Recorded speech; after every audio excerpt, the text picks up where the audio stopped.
I mean, really, if you think about it, I am the ultimate bodybuilder, because that is what bodybuilding is about. It's taking your body and transforming it or building it into something.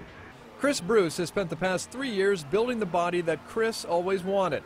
The 42-year-old works as a personal trainer and runs Hillcrest Fitness, and also works out several hours per day with a goal to get back into competitive bodybuilding.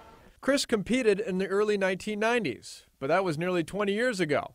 And that was also when Chris was a man. Chris says the transgender process started in 2008 with hormones, testosterone blockers, and some plastic surgery.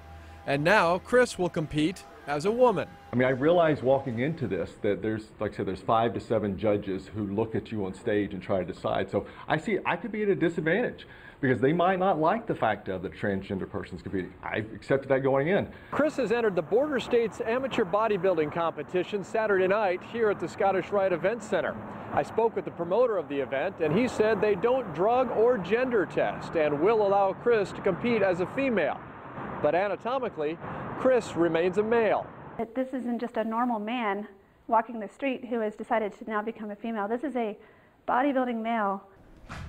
Lori Delaney started competing as a bodybuilder in 1999 and continues to train as a figure competitor. She believes that Chris has a decided advantage. On a sliding scale, saying this is everybody's goal is to as a woman.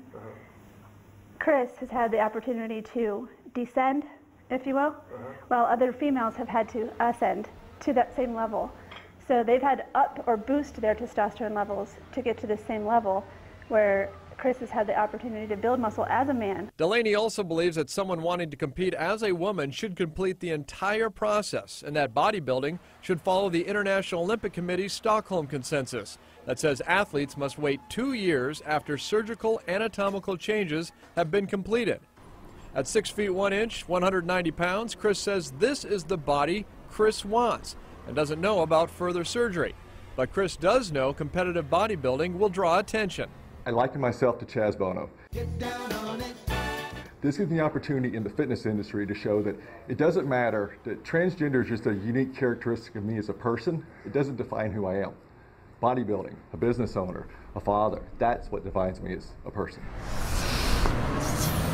Troy Hirsch, Fox 5 Sports.